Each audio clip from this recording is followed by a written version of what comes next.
যা বলছে তা আমার মেনে নিতে হবে, কারণ যেহেতু আমি ওখানে ছিলাম না বা আমি জানি না বা কিছুই জানি না, এই না জানার কারণে আমাকে ওইটাই মানতে হবে। কিন্তু আমি যতটা জানি যে আমার সততা যেটা আমি জিনিসটা বলি, কালকে যখন জানাজানি হলো তার আগে তো আমার জানার কোনো প্রশ্ন আসে না। কালকে যখন জানাজানি হলো যে এরকম বড় আসে চিলি করতেছে যে কীভাবে কী হচ্ছে, তখন সবাই বললো যে ঠিক আছে পুলিশ টাকায় ঢুকে এটা ভাঙে। তখন আমরাও বললাম হ্যাঁ, আমরা তো গ্রামের মানুষ, আমরাও আশাবাদী যে হ্যাঁ পুলিশকে ডাক দিয়ে পুলিশ আসলো। প্রায় দীর্ঘ 2-2.5 ঘন্টা পর, মানে অনেক কিছু পর 1-1.5 ঘন্টা পরে দেখা গেল যে বাসাতে সিনকাল মারা গেছে। মারা যে গেল, তারপর আস্তে আস্তে কে করলো না করলো আর তো এটা প্রথম দিকে তো হয়ে গেল।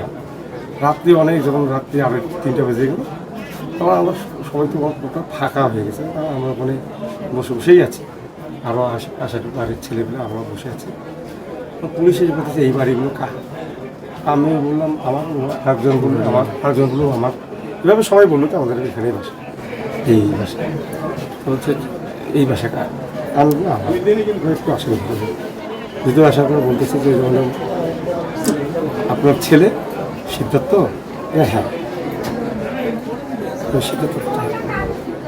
Siddharth. Lily ultra soft serum gel, যা গভীর থেকে স্কিনে দেয় 3 গুণ সিরাম হাইড্রেশন। সিরাম জেল হাইড্রেশনে ব্রাইট থাকো সব সিজনে। তো আমাদের এখানে থাকে, আর লোকজন আসলে হয়তো টাকার বাসাও থাকে। তা আজকে যেহেতু জ্ঞান হচ্ছে, ওখানে টাকার বাসা আমি পাঠাইছি, ওদেরকে ডাকে দিলাম, ওদেরকে নিয়ে আমি গেলাম, যে ওখান থেকে ঢাকায় তুললাম, ঘুমাইছিল ঢাকা তোলার পর ওদের দিলাম। তা ওরা বললো যে মুগ্ধর বাসা কোনটা। হ্যাঁ, এই মুগ্ধর বাসায় ও নিয়ে গেল। আর আমি তখন বললাম যে আর ওদিকে কি যাবো, ও তো নিয়ে গেল মুগ্ধর বাসায়, ওদিকে চলে যায়। অনেকক্ষণ পরে সবাই জানা বললো যে সিদ্ধার্থকে নিয়ে গেল, মুগ্ধকেও ধরার জন্য পেটাচ্ছে। এই তো তারপর আস্তে আস্তে আমরা জানি। আপনার ছেলে কি ইয়াবা আগে থেকে সেবন করতো? আমরা এটা কখনো সিমটম পাইনি। আপনার ছেলে কি নেশা করে? কিন্তু বুঝতেই পারিনি ব্যাপারটা তো হচ্ছে। আর এখানে মাদকাসক্ত কীভাবে যে হচ্ছে এটা আমরা বুঝতে পারতেছি না। আমি এটা জোর দাবি করব। ছেলে কি করে? এই স্বর্ণের কাজ করে।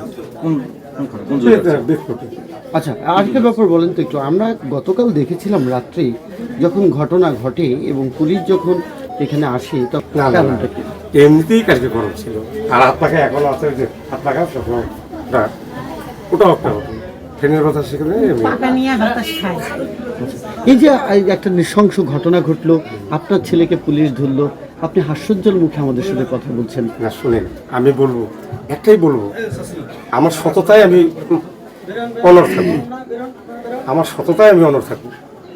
আমি যখন বুঝতে পারলাম যে পাশে 4-4টা মানুষ মারা গেছে, তাইও মুগ্ধ আছে, কিন্তু আমার মনে হয় যে আরও কেউ আছে নাকি, এটাই আমার জানার বিষয়। খুব আমারও আগ্রহ যে সরকারের কাছে এটা আমার, আমি কীভাবে বলবো যে বাচ্চা, আপনার মনে হয় না আমার বাচ্চাটা তো কোনোদিন এইরকম পথেই ছিল না, সে তো নেশাগ্রস্তও ছিল না। কেউ বলতেও পারে না যে নেশাগ্রস্ত। আমার এলাকার জিজ্ঞেস করে দেখেন, কেউ বলতে পারে না। কোথা থেকে কি হলো, এটি আমার অবাক। আমি অবশ্যই, আমার তো করণীয় কিছু নেই। আমার ছেলে যা বলবে আর পুলিশ যা বলবে তাই আমাকে মেনে নিতে হবে। কারণ আমি এখানে কি করব, আমি তো দেখিনি, ওই ব্যাপারটাও দেখিনি। আচ্ছা, ওই ঘটনার দিন বৃহস্পতিবার আপনার ছেলে রাত্রে কোথায় ছিল? এই ঘটনার দিনে ও রাতে আমরা প্রতিদিনই ওকে যেভাবে বলি যে বাবা খাওয়া দাওয়া হয়ে গেল, আমার রাত্রি 12টা পর্যন্ত দোকান করি, রাত্রে 11, 11:30 থেকে ভাত খাওয়া দাওয়া করি, পুরো ধরে আমি আধা ঘন্টার মধ্যে দোকানটা বন্ধ করি। ওকেও বলি দেখি যে বাসা ঢুকো, ও বাইরে থাকে, ওখানেই থাকে বসে, বাসায় ঢুকো বাবা, কালকে আমার একটু খেলা আছে। আমি এর আগেও অনেকবার খেলার কথা বলছিল, 2-4 মাস পর দেখে যায় খেলার কথা বলে, ওই কোথায় খেলতে যায়, মাঠে খেলতে যায়। খেলা ছিল, তারপরে আমি ওই সীমান্তর কাছে শুই, ওখানে শুই, সকাল থেকে খেলতে যাবো।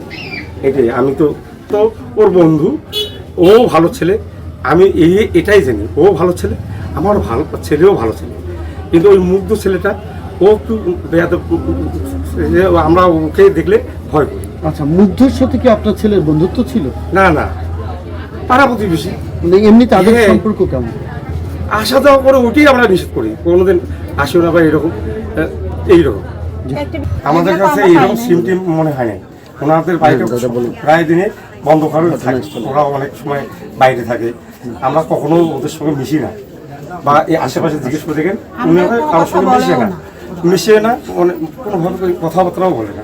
আমি কীর্তন জগতের মানুষ, ধর্মীয় প্রাণ মানুষ, সকলের সঙ্গে মিশে চলাটাই আমার শ্রেয়। আর আমার মনে হয় যে আমার ছেলে যদি অন্যায় করে থাকে, সেদিকে যেমন পুলিশে বলছে নিয়ে যান, আজও আমি বলতেছি যে বিচার যারা চাচ্ছে তাদের জন্য বিচার পায়। আর আমিও চাই এটা পরিপূর্ণ ভালোভাবে বিচারটা দেখে যেন করে। আমার সন্তানটাও যেহেতু আসলে সত্যিকারের বিচার না। Lily ultra soft serum gel, যা গভীর থেকে স্কিনে দেয় 3 গুণ সিরাম হাইড্রেশন। সিরাম জেল হাইড্রেশনে ব্রাইট থাকো সব সিজনে।